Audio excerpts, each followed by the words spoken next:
We are Geekcentric, and you can be too.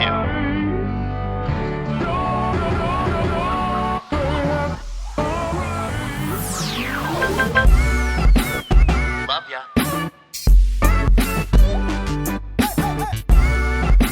Get home safe, guys. Peace.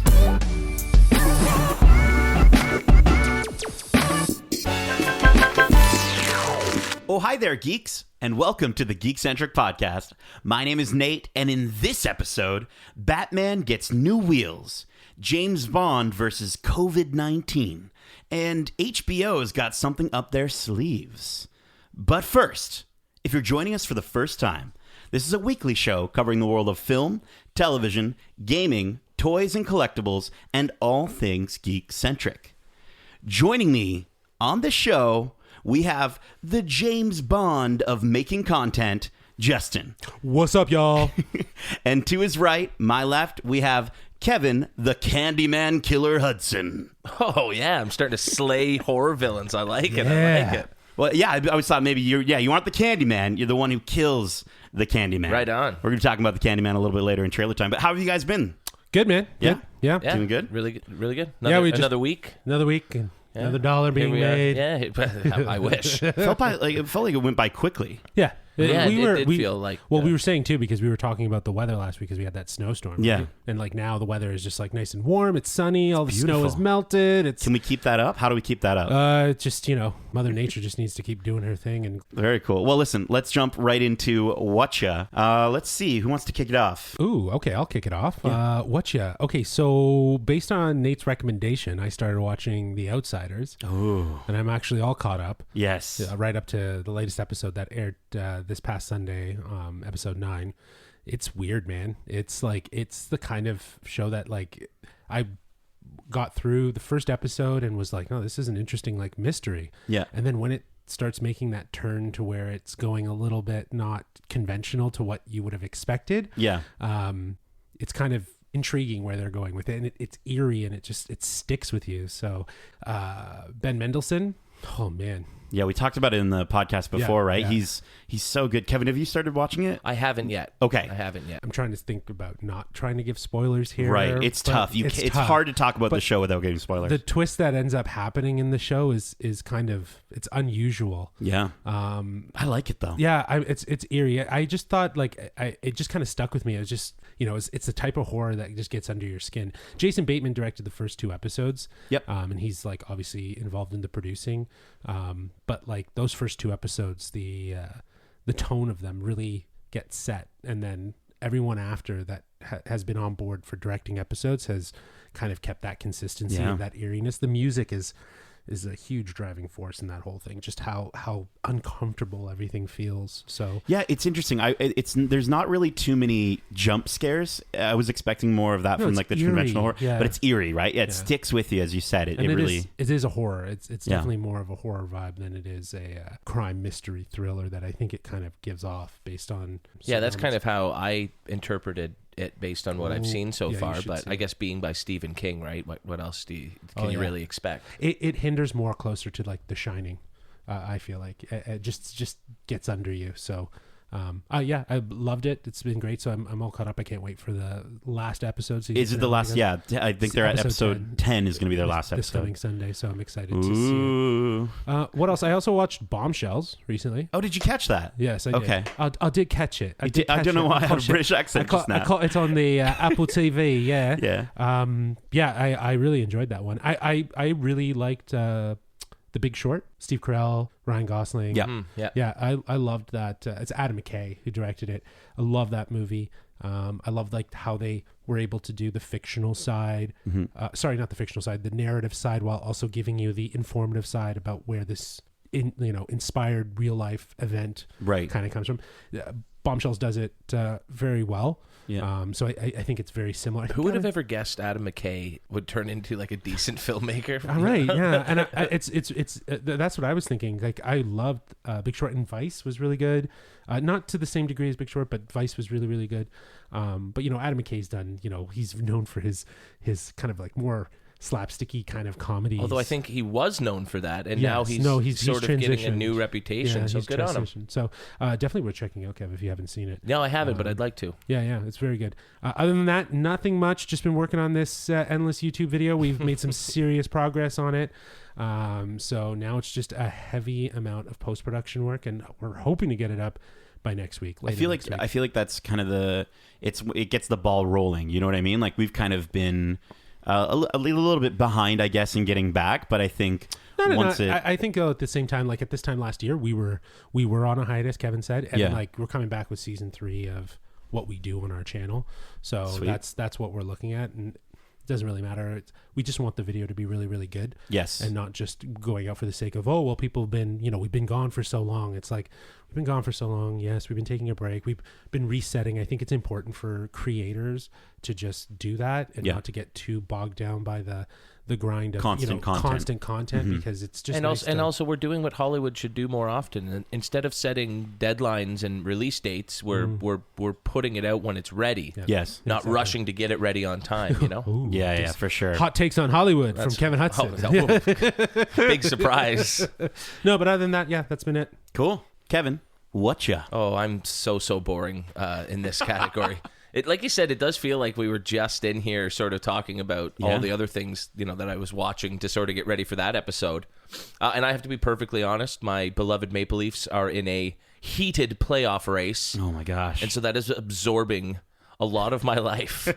That's all you can think about. It is all I can think about. Yeah. And there's still like 15 games left to go, Oh my gosh. It's getting exciting. So. Yeah. Did you like this last couple episodes we did on the Oscars, and we got into actually like betting on the Oscars and stuff like that? Do you get into that with any of your friends? You kind of like bet on who's gonna make it, who's not going to? You know what? Hockey's tough. Hockey's the least watched of all the major sports, right? And so a lot of my American and British friends, that's pretty low on the. So that's my brother Kelly and I. That's our lifeblood. That's our obsession. So all right, cool. And I mean, baseball spring trainings, riling up, and that's exciting because I don't think the Jays are going to be good this year, but definitely not. They're starting to show signs of becoming a good team in the future. They just need to start cheating like the Houston Astros, and we'll get a World Series in no time. Ooh. But yeah, sports are consuming my life. I'm so sorry, Hollywood and the rest of the entertainment world. I'll get back to you eventually, I promise. I mean, there haven't even been like big movies. Like the movie season hasn't started with the blockbusters, really. Well, I know the Oscar pictures were doing their run and everything like that, but now it's kind of in a lull, and we'll get into why there might be a little bit of a lull, right? Even longer, right? Yeah. So it'll be interesting to see. But yeah, so that boring old me. Yeah. Go Leafs, go. Go Leafs, go. As for me, I watched The Invisible Man. I caught that in the theater. I took a buddy of mine. We went to go see it. I heard that was quite excellent. You know what? It's great. I'm not going to say it's phenomenal. Yeah. It is one of those things where, we having just talked about The Outsider, and Justin, you'd mentioned how it sticks in your skin, like it sticks under you. You think about it long after you've watched it. I got to say, I really enjoyed The Invisible Man while I watched it.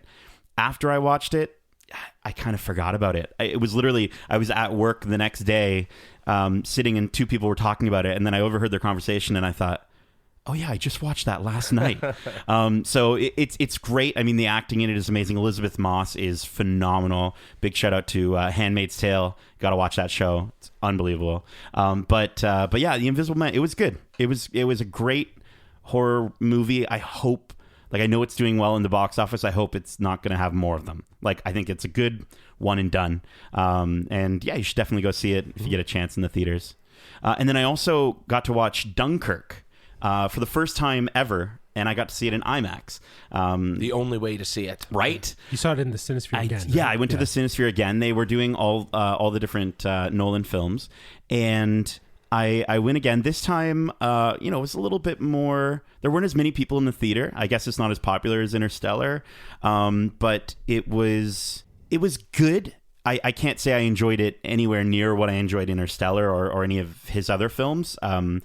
It was very, very much an audio and visual spectacle. The only issue that I had, I guess the major issue I had actually, was the audio in certain scenes was so muffled because of how loud everything was, and because they have accents, and you know, there's a plane and it's like, and they have masks on, and you can't really understand what they're saying. So I felt like a lot of the character connections between the characters were lost based off that audio. Did you guys have that experience when you watched it? No, I do remember the sound being very loud. I also remember that for Interstellar, it was just sometimes the sound was so Deafening. Yeah, just so jarringly different that it was just, it kind of took you out of it for a second and you really noticed it.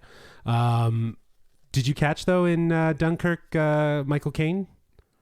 I didn't. Was his voice, I think, maybe in one of the parts? He was over the radio. Yeah, he was the radio talking. Okay, Tom Hardy. I thought that I had heard his voice somewhere. I thought I was going to see him at some point, but I didn't. Yeah, I thought Tom Hardy was fantastic in it. So amazing. He acts with his eyes the whole time. Like, it's crazy. Well, for someone who doesn't get out of a plane. Well, it's also really like funny that, you know, the last movie he did with Nolan, he did basically the same thing as Bane, right? Like he was in, and now he's with a mask. With a mask, and now he's a pilot. And, you know, it's a different. Yeah, I need to use your eyes a different way. You know? I thought, again, I think it was really good. Audio visual spectacle. Have to watch it in IMAX if you ever get a chance to see it in IMAX again. No, in an IMAX theater, maybe never again. But it was really cool. Nolan came on the screen just like he did last time for Tenet. But at the end of this clip, at the very beginning, he said, "We've got a special treat for you for this specific showing," and everyone's like, "Okay, we know what this is." So we got to see Tenet. We got to see a scene from Tenet, which is his upcoming movie. Nothing we've seen before. Like, was this a new scene? I don't know, because I know that they've shown previews and stuff like that. A very brief snippet trailer where it was very mashed up of different scenes. Like, it was very hard to kind of tell what was really going on. This was a full. Did you get a full scene? This was a full scene, yeah. And I gotta say, it's giving me so much Inception vibes. And I don't know if it's just because they dropped us presumably in a spot in the movie where, like, there was no setup. Obviously, it's a scene in the movie, right? But because there was no setup, it felt very much like we're waking up from a dream, and there's no, you know, introduction into what's actually going on at the very beginning portion of the scene. So you've got a bunch of it's just a bunch of agents, I guess, running into an opera house or an orchestra house and saving a president. And that's all I'm really going to say. I don't obviously want to spoil too much. Of course, there's some timey-wimey, interesting effects that have been happening. Well, I mean, if you watch the trailer, then you know what I'm talking about. I don't think that's in the trailer. I think you did get a nice, like, little taste of a scene that's... But I doubt that he would show you anything that was too much of a spoiler. Right? No, He's kept so much about this movie, as he often does, under wraps. You know, so and usually, in many cases, when they use a scene as like promotional material, it's usually something that is very early on. Like we saw it with Star Wars. You know, the first scene that happens with Kylo Ren was the scene that they ended up using promotionally beforehand. Yeah, where he is going to see the Emperor. Right. Yeah. We just didn't see all of it, but we got that whole piece, and we knew that was going to happen there. I think we didn't expect it though to be right at the front of the movie. Well, right? no, that was even sooner than first act, maybe not first scene. Yeah. So it is something that's probably going to be relative to the story, but seeing it out of place is unnecessary because you just kind of see it for the and I don't think you're going to be sitting there watching, going, when is this going to happen? I know you'll forget about that scene as you're getting immersed into the movie. It was a really good scene. Yeah, no, there's a lot of because he really surprised people at Comic-Con when I was there a few years back. Oh yeah, and I think it was for Interstellar, and he showed something, and it seemed cool. And what have I been shown here? What is he giving away? And by the time you sit down and watch the actual movie, you're not thinking about that scene anymore. So you'll absolutely be fine. There's a lot of rumors though that the film Tenet will somehow tie into the Inception world. Oh, a lot of people have been. See, I got so many vibes from it. Even the tone and like the color palette that was used, like for this scene at least. Oh my gosh, I cannot wait. I am so freaking excited after seeing that. Cool. Well, let's go ahead and let's dive right into the news. It's all about the details. All right, 4 news stories on the docket today. Our first news story, No Time to Die's release date has been delayed 7 months due to coronavirus. The film had already been impacted by the outbreak of the disease, with its Chinese premiere and press tour canceled due to concerns.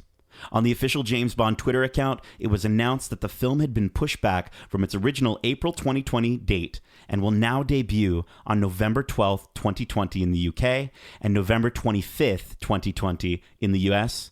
Other worldwide release dates will be revealed later. So they haven't even released the release date for when they will put it out in China. But that's so far from now. They're just assessing the situation. Yeah, and that's something that, with a couple months pre-notice and then a revamping of the marketing campaign, they could announce it in August that it's going to come out in November. Yeah. So and they can come back to it. Yeah, and this is to be expected. The Chinese market, it fuels a lot of these. It's films. scary, man. Well, it is and it isn't. It's kind of like I guess it's very self-serving to delay it because it's like, oh well, we want to make our money back on this film, so we might as well just push it.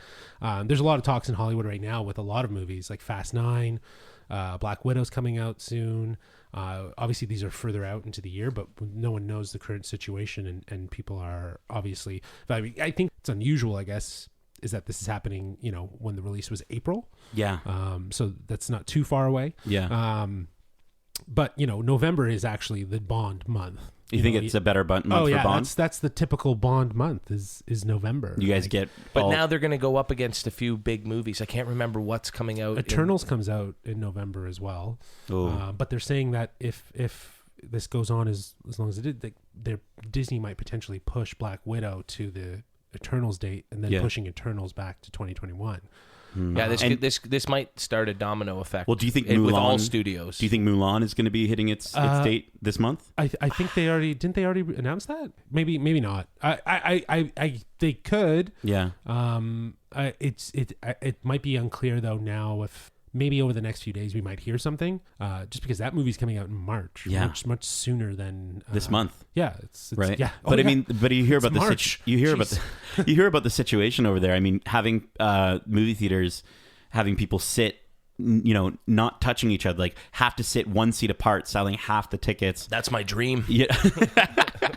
Kevin's looking forward to heading over to China. Maybe, obviously there's bigger deals out there, but it is scary from a standpoint of business. I mean, we're even seeing this with video game, conventions and shows, trade shows being canceled or postponed. Yeah.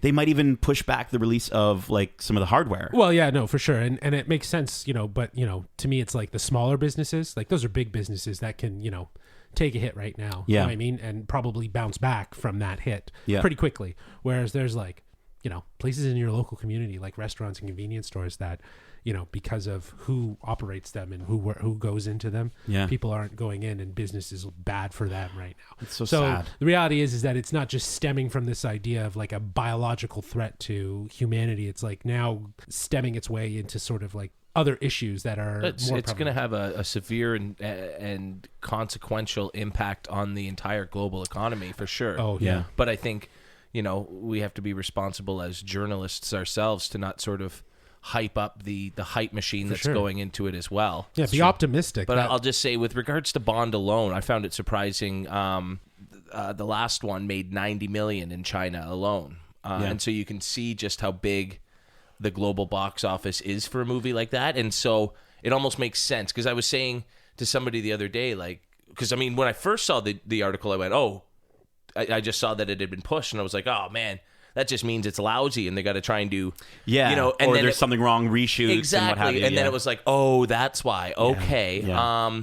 And then I thought, well, geez, how much are they going to lose from having to remarket it again? Because they've been going hard for the last couple months getting ready. And with the song release and everything, right? With Billy? Exactly. Yeah. But again, the $20 million that they might have to put back into marketing closer to the new release date, it won't match the massive amounts that they'll make if theater going audiences around the world sort of get back to status quo. So China loves its Hollywood movies, man. Yeah. Like they love all of the Hollywood films just as much as, we're fascinated with the films from their culture. Sure. In maybe even more so for them, for us. Yeah. Yeah. More so because of the scope and the scale of what Hollywood US films are, what goes into it. Right. And also the fact that now more consciously studios are producing content for that side of the world. That's we talked about that last week with Mulan. Exactly. Yeah.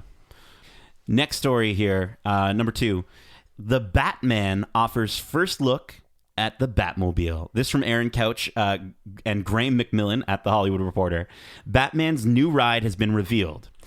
With the Batman, filmmaker Matt Reeves sharing the first photos of the Batmobile. Stylistically, the on-screen Batmobile is reminiscent of the more stripped-down sports car-like design that appeared in the comic books through the 1970s and 80s. The Batman is set to debut in theaters June 25th, 2021. Guys, did you guys see these pictures? Yeah.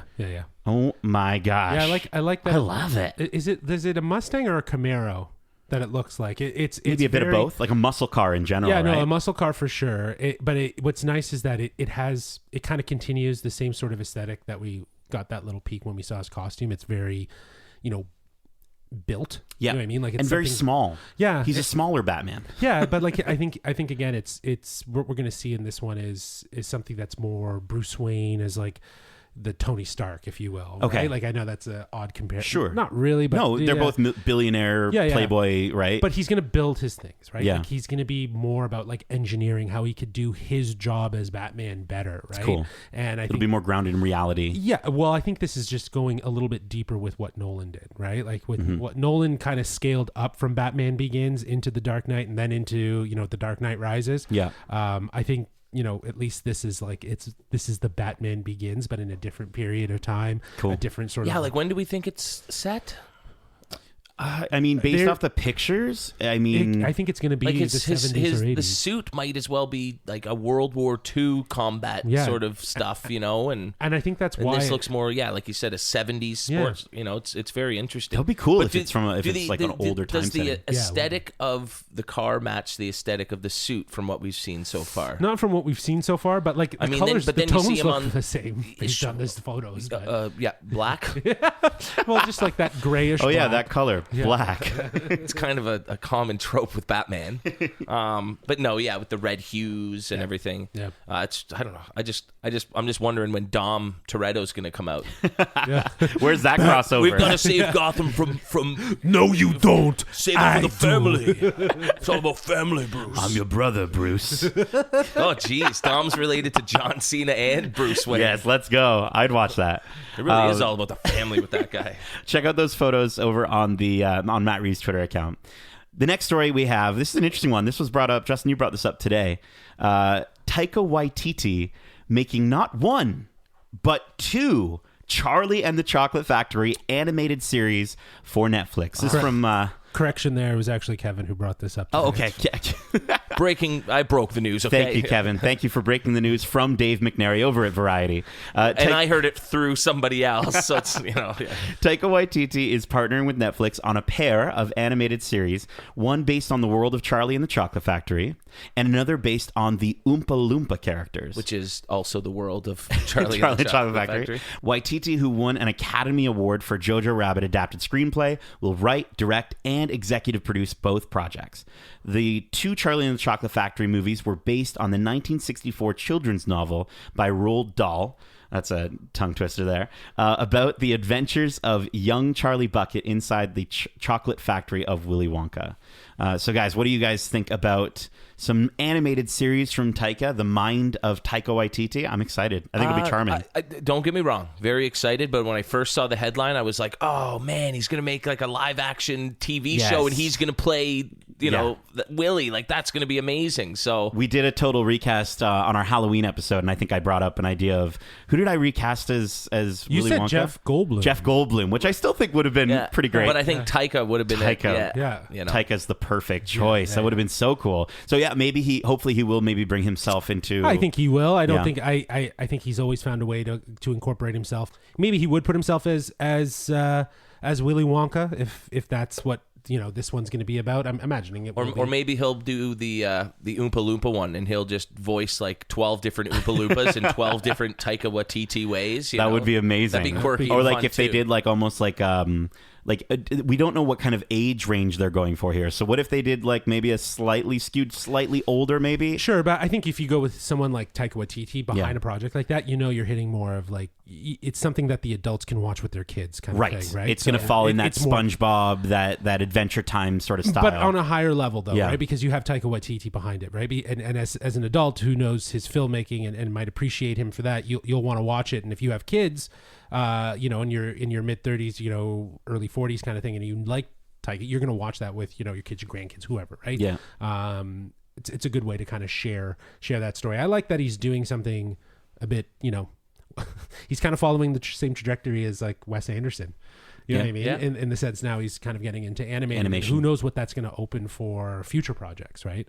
Well, and speaking of future projects, this is just the first two of many that it looks like Netflix is going to be doing with the Roald Dahl Foundation. Yes. They've got several more properties that they want to work with. They don't have all of them, but I think it was Matilda, I remember seeing. The Matilda, the BFG, the Twits, and as well as others, according to Netflix. Right. I would opt Not James and the Giant Peach so far, they said. Interesting. But I would love to see someone take that again, because like Disney did a really great job. I love that movie. I love It's that. a hidden gem, I think. Yeah. I wasn't a fan of the BFG though. I love Roald Dahl's books, so like I don't know. Matilda was one of my favorite. Witches, I think, was one that I had heard is either going to be a movie, maybe it's something on Netflix, but I think they're trying to adapt it into a film. And I don't know who's behind it, but I think that his stories were always really whimsical, and they had that sort of quintessential adventure to it that just made it fun for you to appreciate when you were a kid. Because I remember, like, I never really went to the library, but when I went to the library, it was his books that I was reading. So I think I remember more the covers than anything, like seeing those covers and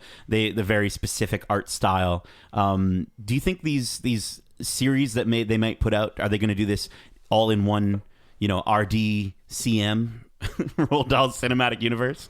I don't think everything needs to be. I Yeah. think the idea is that they each carry their own sort of, as I was saying, their whimsy and their adventure through each of them. There doesn't need to be. I think these two should be. Yes, of course. Obviously, these two. But I don't know if you need to connect Matilda with. Yeah, like Charlie. Matilda ends up in Charlie, and it ends up in Willy Wonka's factory. Like, I don't know if I want to see that. Right? Cool. I like them as their own stories, but it's exciting to see him doing something that's animated. I'm very excited for that. But you know what? Instead of another Willy Wonka or Charlie and the Chocolate Factory, give me the sequel. I loved that book. In the as a glass kid. elevator. In the glass Yeah, elevator, that it was was my favorite, fun. yeah. Oh, yeah. And they shoot up into space. Yeah, like yeah. You could see them maybe exploring that through the series, Well, right? they did at the end of Willy Wonka, right? Well, no, the elevator just goes up and out. Right, but like they I always hinted wondered at it. that elevator in the movie, at least, is Yeah. like meant for 3 people. How did people travel in space in it? Yeah, So, yeah. But we're talking the magic of Yeah. Willy Wonka. They'll bring Anything's in possible. Christopher Nolan and he'll explain it. Yeah, and There then it'll we go go. into interstellar Yeah. mode. And then all of It's a just sudden, like, yeah. So instead of bookcases, it's just like rows and rows of chocolates Chocolate bars, and stuff. That would be awesome. All right, this last news story, The Last of Us series in the works at HBO from Chernobyl creator Craig Mazin and Last of Us creator or writer Neil Druckmann. This from Boris Kitt and Patrick Shanley from The Hollywood Reporter. Craig Mazin, the creator of the acclaimed series Chernobyl, is re-teaming with HBO to adapt The Last of Us, the massive Sony PlayStation video game franchise. In a rare development in the world of video game adaptations, the writer and creative director of the game, Neil Druckmann, is also involved and will work with Mazin to pen and executive produce what is intended to be a series. Guys, we talked about the Uncharted movie just last week, and now we're hearing information on the HBO series. First off, I know some of you might be thinking, does this need to be done? But if it does need to be done, this is probably the way you do it. No, but that's what I was going to say, is that if they said they were doing a movie, then Yeah. I'd be like, why you got to do a movie? Yeah. But the fact that they're doing a series, I actually like that they're going to do it at least that way. It's like episodic content. Yes. I do think, though, kind of does raise the question, does it really need it? But I guess once we find out more information about, at what point, like I just hope that our main characters from the video game, like Ellie and Joel, are not in it. Oh, really? I really hope that it's not about them as much as it is the world that they come from. Well, the article goes on to state that the HBO series will cover the events of the original game, which was written by Druckmann with the possibility of additional content based on the forthcoming game sequel, The Last of Us Part 2, which comes out May 29th, 2020. So Yeah. I don't know. Then that kind of changes for me. Yeah. in terms of what you might be excited about. Did you ever play The Last of Us? I didn't. So, Okay. and I think you once told me that it was really terrifying if you played it with headphones. Yes. Yeah. I was. It's Yeah, there's some parts that are hard to get through. I gotta say, I mean, we did talk recently about how, do they need to make these games that already have such fleshed out stories? Yeah. And then this one seems to be almost the most iconic and well respected of all of them. Yeah. And again, maybe this is my ignorance in having not played the game, but it just reminds me too much of this. I almost picture it as being this combination of Walking Dead meets The Road. Remember that one with Viggo Mortensen? Yep. Meets almost like A Quiet Place. Yes. Meets like it just seems like we've seen it. But that's already. what video games are. Like they're no. But I'm just talking about specifically. That's how I can pick. And then it sounds like it's. I mean, I guess it needs to have a very dark and serious vibe to it. And so they've certainly gotten themselves a pretty darn good team. Craig Mazin from Chernobyl. Yeah. Absolutely. But no, sorry. What I meant to say was everything you just described about the game in terms of adopting so many different aspects of movies and TV shows and all of this stuff. That's what video games are. They're like the best of everything that is already living in pop culture that people love. They kind of took the best of those elements and made it playable. But playable, But now, exactly. do you need to then almost reverse engineer that to just simply make it light, watchable? In light of the information from the article being that it is about the original game, I don't think that this is it's going to be good. I just don't think it's necessary. Well, it'll do very well. I think the part that got me excited, because I agree with you, Justin, from the standpoint of like covering the events of Joel and Ellie. We've already done this all before. We did it. We played it. But because it's Druckmann who's actually going in and working with Craig and writing the series, I think he is going to. He's a smart guy. I think he's going to come up with a series that is for the people that are hardcore fans, that will give people who've never seen it before an understanding of what's going on, but break it in a way that, even though it's following the original events, it's still going to be entertaining. It's still going to be different enough that I think we're going to fall head over. You know what heels happens? For it. You know what happens in the first 10 to 15 minutes of that game. Sure, that's a huge point in what the character's development is. Right. To experience that. But so through there's the game, one episode. That's one episode. But that's what I mean, though. But like the idea that or flashbacks in an episode, right? I guess so. Yeah. I guess. I mean, I come from having read Walking Dead before the show came out. Right. And I just remember reading it going, oh my God, this would make a fantastic TV show. Yep.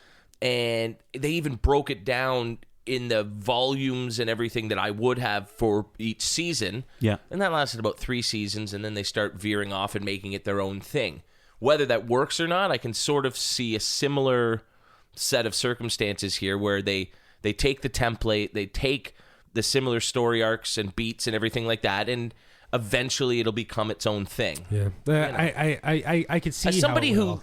I don't know, anytime you love a property, a game, a comic book, whatever, to get to see it in a new light should excite you a little. No, you can be apprehensive. No, but- and you were a huge fan of that game. I remember. That's my favorite. It's literally my favorite game. I think it's I've ever the played. best PlayStation game. Yeah, and I that's why I believe that it should just live there, because in my mind it broke boundaries in terms of what a gaming experience and a movie experience are like. It was this perfect blend of both. And I would appreciate learning more about the world that Joel and Ellie come from and how things got so messed up. But maybe they'll add something like They flashbacks will. or something. Definitely Additional will. characters, There's going to be right? there's going to be tons Yeah. of that stuff, and I get it. For someone like Kevin who maybe not hasn't played it, but is interested in maybe the story sounds cool, will definitely gravitate towards this series, and this will capture that fan basis. But it's like, I mean, look what happened with The Witcher. True. Right? Like, I think that's The Witcher part of the video reason- game sales went skyrocketing. And I think that's part of the reason why they're doing this, Right. so that they can actually start driving the next series of games that might be in this world. It's almost interesting it's not closer in conjunction with the release of this next game. Correct, I yeah. Is think it they're probably not apprehensive, though. it's not another year or so until No, this? the new game comes out No, the May show 29th. itself. Oh, the show itself? Like they're just announcing it now. Yes. So who It's knows nowhere how, near yeah. production. so it's not probably going to come out until like when they're on their way to make Last of Us 3. Well, there was a long gap between. I wouldn't say the that first far, and yeah. second Yeah. one, wasn't there? But my thing is too is that who knows what this is going to do, and you brought up a really good point. It's probably all in relation to the fact that Witcher did so well. Yeah. And I'm sorry, I might have missed it. Where is it? HBO. It's an HBO show. See? Now we got Kevin on board. No, but I'm definitely HBO. I'm like HBO is the huge selling point behind it. Chernobyl is secondary to that. Yeah. But HBO. But imagine you launch HBO Max with this series. And you launch it with this, you launch it with a new season exclusive Rick and Morty. Like I think they're gonna kill it. I'm so excited for that series. Yeah, or HBO that Max comes out service. Soon. Yeah, Starts soon. Very cool. All right, well, let's go ahead and jump into trailer time. Yeehaw. It's trailer time. All right, 4 trailers today. First trailer that I want to kind of bring up is Artemis Fowl. Artemis Fowl. This is by directed by Kenneth Branagh, starring Colin Farrell, Josh Gad, Dame Judi Dench, and Ferdia Shaw making, I think, his debut maybe. Artemis Fowl is a young criminal prodigy who hunts down a secret society of fairies to find his missing father. This was the most live-action Disney. I don't know. I did not enjoy. It was this trailer. Harry Potter meets like Percy Jackson. Meets Yes. Narnia. Are you guys on board for this? I don't know. No. Right?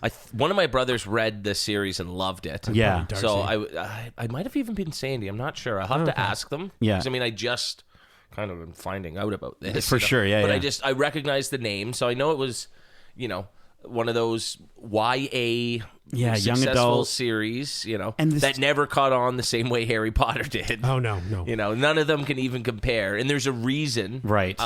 This one looks very convoluted. Very convoluted. Like Harry Potter is about a secret world of wizards who go to school. End of. This is like, Sure. it just seems He's like a they're criminal. stacking every sci-fi fantasy trope into one story. Men in Black. Remember, I think we brought up on the show before the idea of like an AI that you put a bunch of information into. It just seems like they dumped a bunch of young adult novels into a machine. into a machine, and it's like spits out a bunch of stuff and spies and Meh. And that bad guy, that villain's voice was so corny that it just, there was no like intimidation or threat, or I was like, man. I almost wonder if they're doing that on purpose. Because it is so bad. Maybe maybe the society he finds is not the enemy. Maybe there's a different enemy or something. I don't know. Watch the trailer if you haven't, because you'll just be more confused. And I don't think that's what trailers should do. I thought it was like a young version of Men in Black. Yeah, at first, right? Yeah. He comes out, and they've got that Kanye song playing over top of it, and I'm just like, again, it just feels like this was all Is it Kanye? synthetically made. I think it was Kanye. I don't know. If it wasn't, It definitely had the Kanye vibes, that's for sure. Yeah, well, I'm gonna be a hero. Yeah, right? Like, okay, Kanye. I can't remember Kanye singing a song about I'm gonna be a hero. That's Kanye before he had his religious awakening. That movie comes out May 29th, 2020. Maybe we'll see it. I don't know. This next movie trailer, Candyman. This is directed by Nia DaCosta. Screenplay by Jordan Peele. That guy is just doing... screenplay. I saw produced by Screenplay. Screenplay. I guess it also produced, yeah. Oh, that's annoying. Why is that annoying? Because it was an easy pass. Yeah. Just because of the type of movie it is. I mean, has anybody seen the original Candyman?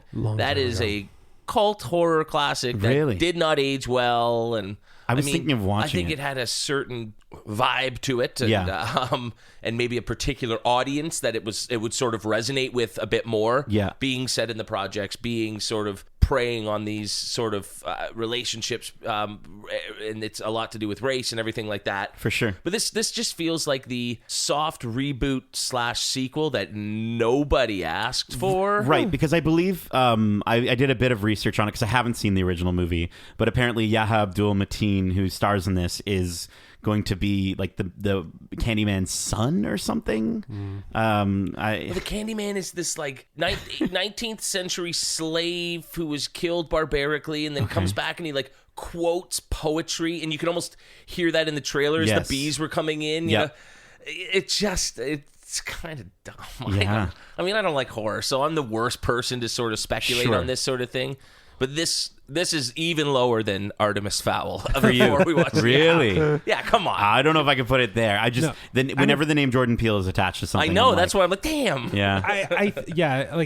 I'm always intrigued when his name is attached to something, and I think it definitely has the Jordan Peele vibes. I think, to your point, the things that you're pulling from the older version are kind of they're going to be very relevant in this one, and probably the reason why in which he's bringing it back. I don't know. I was actually really intrigued. I remember the other one, the older one, being very campy.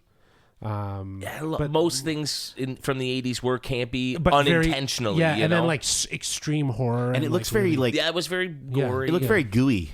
Like I watched the trailer for the original Candyman. It looked gooey and sticky. I know there's bees involved. There's lots of bees in that one. Yeah. I think. I'm sure we'll see more bees in this one. You sure. just get that one shot of them flying in, but I'm intrigued. It looks more like it's playing on the psychological horror of it, rather than just like the demonic haunting side. Sure, like there's that additional layer to it, and it's going to be more character driven than maybe the original Candyman didn't really have that. Well, no, it tried to, yeah, and I think they're going to almost replace the poetry as art aspect through the character, and this one's going to be about visual art and that sort of thing, maybe. So I love how he did like an installation where he has like the mirror and he's like, I encourage you to call his name. Right? Yeah. So, but I remember when I was a kid and I had seen that, and I would never say his name in front of a mirror. Oh, I probably still couldn't. Yeah, I think have we said it 5 times? Is there a mirror in here? No, okay, I haven't said it once because I don't want to say it. Okay, I think we're okay. I think we're okay. I'm intrigued. I will. I don't know if I'll check it out in theaters because I think I'll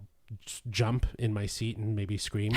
So I might. Kevin's definitely not watching. I might just wait till it comes out onto some sort of streamable platform. And like there are just some movies, no matter what, I don't care what anybody thinks. I'm going to see it opening day. Boom, boom, boom, boom, boom. And then there are most movies where it's like, well, if people say it's good, I'll check it out. Yeah, like a lot of people would have to tell me this is good for me to see it. So. Right. I mean, to the level of like the Invisible Man, right? Like again. Yeah, I mean, people say they like it, but for all the reasons I would hate it. So it's like jump scares and that sort of relentless terror of not being able to see the bad guy. Yeah, no, thank you. They do a good job with that. Yeah. Well, listen, Candyman is still in post. It's expected June 12th, 2020. We'll see. Saint Maud is the next trailer. This is by director Rose Glass. Starring a bunch of names of people that I've never heard of. Morifid Clark, that's about all I'm going to pronounce. This follows a pious nurse who becomes dangerously obsessed with saving the soul of her dying patient.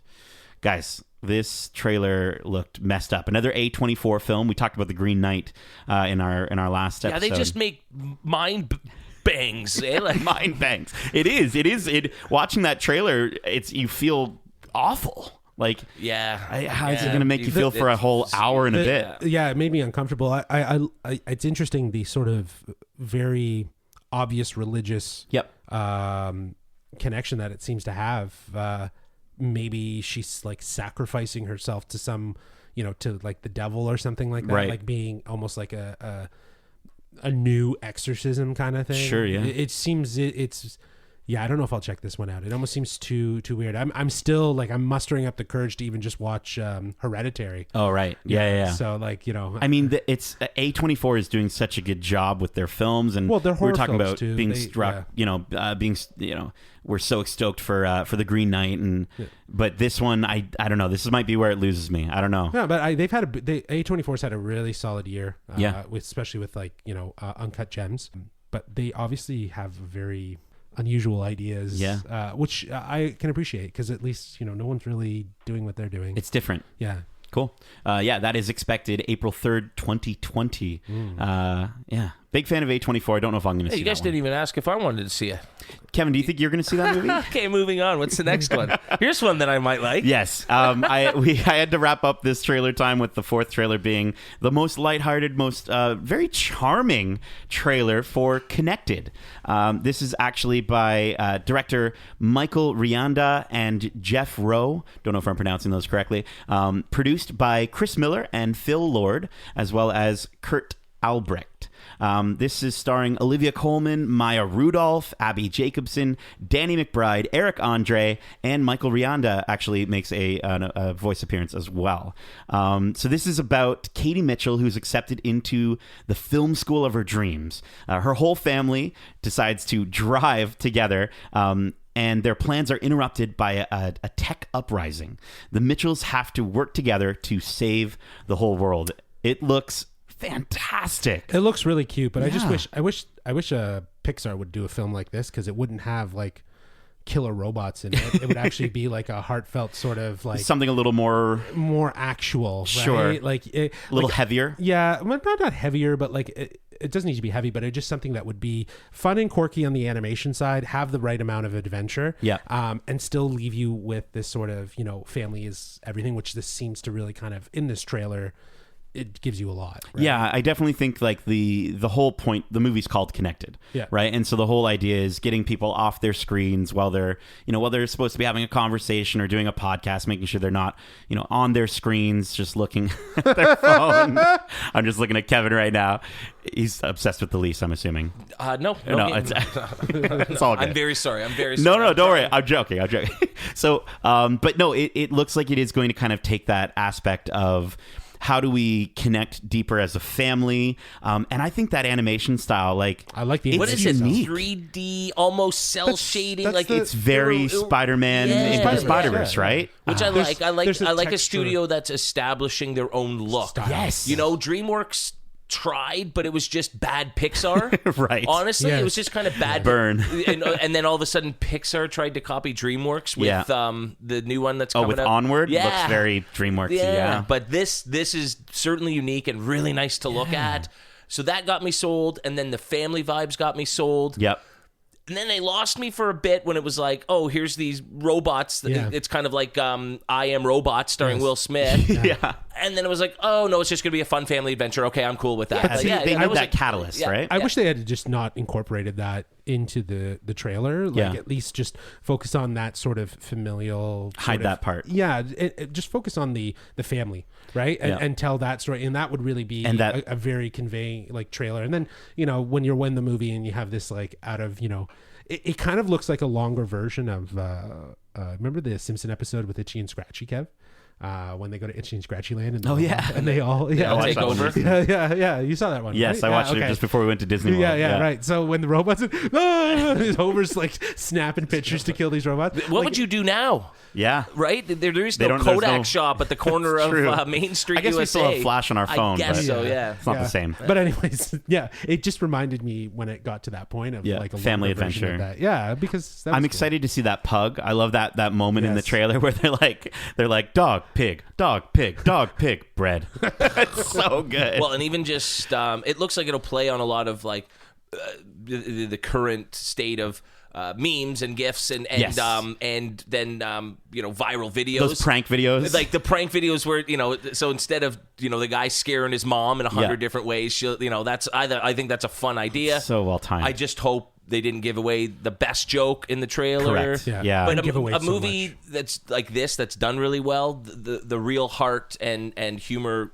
only comes out when you get to see everything fleshed out. So I hope if it's well done, I think it's got a lot of potential to be the best non-Pixar movie in a while. Well, you look at their background, right? Lego Movie, then moving into Spider-Verse. I mean, so if they've hit already this 3 got for the 3, last two best non Pixar movies going. Did you like Lego Movie 2? I didn't watch Lego Movie 2. but was that? But hang on, Batman Lego was wicked. Yes, Lego Movie 2 was weak. It was not awesome. Okay. So a little bit of a dip, but I'm just saying like it is a long stretch. Like Spider-Man Into the Spider-Verse really worked because of again the property of that it had. Right? Sure. Lego Movie worked because of the property that it had. Right? We have here something that is coming from this studio, but an entirely original story. Yeah. So it's like, like it kind of borders this sort of, is it going too epic in scope and losing its messaging? Sure. Like, even just from this trailer, I don't know. I don't know. I think it's So I'll still check it out. I love a good animated film. So. Yeah.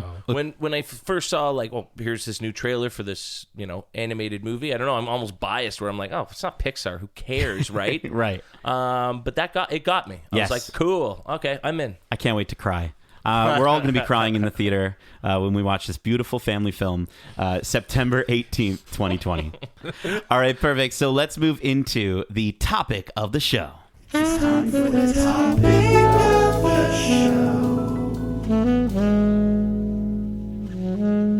All right, so for this one, I thought we'd switch things up a little bit, have a little bit of fun. In one of our previous episodes, I think for our streaming wars episode, we played a little game called Disney Plus or Disney Bust, and we had you guys decide who actually won for that one. I think Kevin did. Kevin won, Beat me right? by one. Yeah, deciding to try and figure out what was a real Disney movie or what was a fake one that I had made up.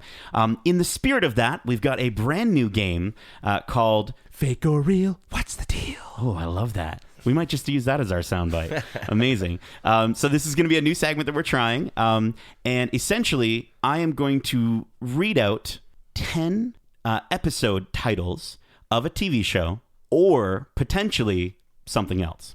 So you'll get it in a second. Oh, no, I get it. Yeah. No, you're going to give 10 potential episode titles for a TV show. Correct. And we have to decide if it's an actual episode title or if you've made it up. Beautiful. Kevin, you should host this show next week. So, guys, do we want to go to a galaxy far, far away? Do we want to maybe alter our carbon? Or do we want to maybe go back to the 70s? Based on what I'm thinking here, the only one I'd be any good at would be the third one, I think. Rock, paper, scissors to decide who gets to pick. Cool. The number one. All right, here we go. Okay. Rock, paper, scissors. Oh, all right. Go ahead. Justin, Go ahead. What are we doing? I figued he was going to just stick with Rock. 'Cause I Good know- old Rock. I know he's Nothing beats recently- Rock. I know, but we'll go with option 3. Oh, he's giving you a softball here. All right, cool. This, for our first fake or real, what's the deal? We have that 70s show episode, 70s song, or both. Oh, no. Ooh. All right, so guys, I'm going to name either a 70s show episode, a 70s song, or potentially both. And you have to decide which of those is the thing. All right. Wait, guys, so it's an episode, a song, or both. Or both. You have to decide. But it's one of the three. It's not neither. None Correct. of these. Okay, so in this case, unlike Disney Plus or Bust, you Right. haven't made anything up. Nope. But it's what is it? Yes. Are you guys ready? Yeah, I guess you can. I'm gonna lose. As confident as I was in this, because I've probably watched through that show 4 times. Yeah. I've only done it once on Netflix, and so I've only really paid attention to episode titles, So this will be interesting. Okay. All right, here we go. This first one. Rip This Joint. Rip This Joint. Is this a 70s show episode or 70s song or both? Rip This Joint. Yeah, I'm gonna go with it's a show. I really have nothing to lose because I'm probably gonna lose. So. All right. Yeah, I'm going to say that an it's an episode. Okay. I know it's an episode, but I don't know if it's a song. That's where this is going to kill me. All right. So you guys are saying it is an episode. Yes. All right. Next one. Tornado Prom. Tornado Prom. Episode. It's definitely an episode. That's great. They all get trapped in the gym. I think Donna's at the radio station. But is it a song? This is going to kill me. Does it sound like a 70s song? It Tornado doesn't. Prom? It doesn't. So it's an episode. All right. The next one. Here we go. Won't Get Fooled Again. Won't Get Fooled Again. Is that a Both. 70s show? Both. Kevin coming out strong with both. I'm going with song. All right. Justin going with... You might get me there. All right. This next one. Sister Golden Hair. Sister Golden Hair. Is it an episode, a song, or both? Sister Golden Hair. Oh, okay. Okay. So Eric's like Lori, Eric's sister is blonde. Yeah, so it makes sense. It makes sense as an episode. It might have been the one when we first meet her. Do we meet her early on? Because we I haven't meet her watched, first season. I haven't watched it absolutely. through as much as you. But like in the first few episodes, do you meet her right off? You meet her pretty early on. I'm gonna go. Yes, it's a show. Yeah, I'm saying it's an episode. An episode, yes. Oh, gosh. Sister Golden Hair. Like, there's probably Actually, there's 10,000 songs We'll from go the with 70s both. I've never heard Okay. of. I just haven't. I'm Fine, I'm going to rolling stick this. with episode. I'm rolling the dice the other way. All right. Let's get some differentiation. All right. This next one. Here we go. Bye Bye Basement. Bye Bye Basement. Is that Episode. an episode? Episode. Episode. All right. Both saying episode. Very nice. This next one. Love Wisconsin Style. Love Wisconsin Style. Definitely an episode. An episode. I'm gonna go. Like, I feel like all of these are either episode or both, you know? Love Wisconsin Style. I'm going to stick with episode. Okay. All right. This next one. Let's see here. Bohemian Rhapsody. Bohemian Rhapsody. both. Both. Okay. Both. Both of us are both. Both are both. It sounds like a Star Wars character. Both. All right. Peace Train. Peace Train. Song. Oh, wow. Strong with that one. Excellent. Okay, both coming in. Peace Train saying it's a song. The next one. Holy crap. Episode. Episode. All right. Episode for Holy crap. And our last one. Short and Curlies. Short and Curlies. That's an episode. Like you find on a bar of soap. I'm going to... Is it an episode? Is it It's both? a song. Or is it a song? It's a song. All right. I did. What'd you I said say? I said an episode. Okay. Yeah. Oh, so we You went did. opposite there. Yeah. Nice. All right. I'm going to need you guys to keep your own scores. We're using the honor system here. Are you guys ready for the answers? All right. So the first one, Rip This Joint. Justin, Kevin, you both had That 70s Show episode. The answer is both. It's a song by Rolling Stones and an episode of That 70s Show. Oh, it had to be by somebody like the Stones. So you really look like we look like music news. How do you guys not know about the Rolling Stones? name the lead singer of the Rolling Stones? Axel Wesley. Yeah. All right, let's go to the next one. So for the next one, Tornado Prom. Justin, you said That 70s Show episode. Kevin, you said That 70s Show episode. You are right. That is a That 70s Show episode, Tornado Prom. For the next one, Won't Get Fooled Again. Kevin, you said both. And Justin, you said song. Won't Get Fooled Again is both. Very good. So Kevin gets that point. Next up, we've got Sister Golden Hair. Justin, you said both. Kevin, you said episode. The answer is song. Oh, So you're both wrong. neither of Yeah. us, okay. And I actually picked Sister Golden Hair specifically because of Lori's golden hair. I thought I would Nice. catch you. You fooled us. Get you thrown off we on that will one. get fooled again, apparently. All right, this next one, Bye Bye Basement. Justin, you said episode. Kevin, you said episode. It is an episode. Next up, we had Love Wisconsin Style. Justin, you said episode. Kevin, you said episode. It's an episode. Oh. Yeah, just an episode. Maybe we won't get fooled again. No, we will. We will. We'll get fooled. All right, Bohemian Rhapsody. Both of you said both. Both is the correct answer. Boom. Both. Well, we're on a roll here. That's like Doing 3 good. in a row. Doing good. All right. Justin, Kevin, this next one, Peace Train. Justin, you said song. Kevin, you said song. There is no episode called Peace Train. It is a song. All right. All right. Sweet. So you guys are doing well. pretty Yeah. good. Pretty good.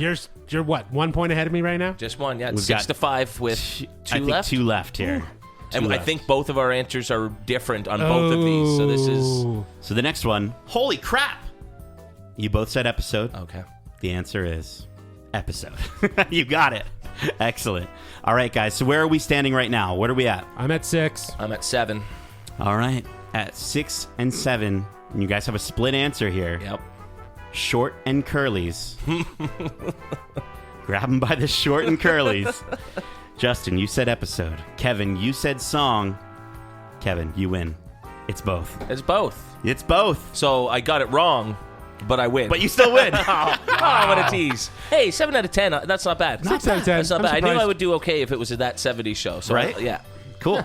Well, that was fun. Yeah, that was fun. That was awesome. It was awesome. Hope you enjoyed. If you play along, write in. Let us know what your score was. Well, guys, I hope you enjoyed that new segment. Let us know what you think of it. Write into the show with your questions, concerns, comments, maybe even suggestions for fake or real. What's the deal?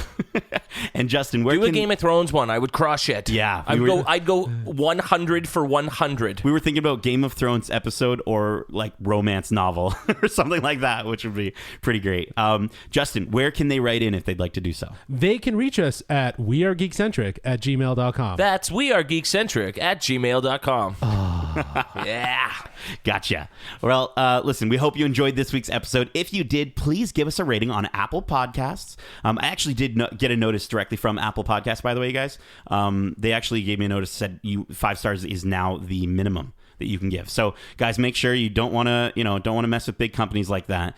Make sure you give 5 stars to this podcast as the minimum of what you can give. Be sure to tune in next week, guys, because I'm going to host a fun game of Total Recast. Yes, we're bringing it back. Friends. Wow. Friends? No way. All right. Fantastic. Well, we are Geekcentric, and you can be too. So check us out on YouTube at youtube.com/geekcentric, and follow us on Twitter at GeekcentricYT. Follow us on Instagram at We Are Geekcentric. Justin, Kevin, thank you so much for joining me. It's a lot of fun. For today's Fake or real? What's the deal? And as we say, love ya. Get home safe, guys. Peace.